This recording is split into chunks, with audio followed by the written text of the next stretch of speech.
নেতা শেখ সাজ্জাদুজ্জামান জিকো হত্যা মামলায় খুলনার ফুলতলা উপজেলা আওয়ামী লীগের সভাপতি ও সাবেক উপজেলা চেয়ারম্যান শেখ আকরাম হোসেনকে গ্রেপ্তার করা হয়েছে।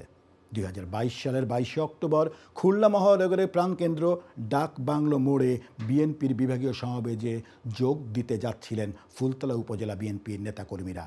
এ সময় আওয়ামী লীগের নেতাকর্মীদের শটগান, রাইফেল, বন্দুক, রামদা, চাইনিজ কুড়াল, রড, জিআই পাইপ, চাপাতি, বোমা ও লাঠি দিয়ে আক্রমণে বিএনপি নেতাকর্মীরা গুরুতর আহত হন।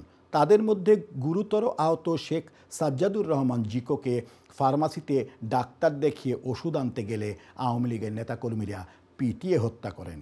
ঘটনায় গত ২৯শে আগস্ট খুলনা জেলা বিএনপির সদস্য সচিব এস.এম. মনিরুল হাসান বাপ্পি বাদী হয়ে সাবেক প্রধানমন্ত্রী শেখ হাসিনা, ফুলতলা উপজেলা চেয়ারম্যান আকরাম হোসেন সহ ৮৫ জনের নাম উল্লেখ করে অজ্ঞাত আরও ৪০০ জনকে আসামি করে হত্যা মামলা দায়ের করেন।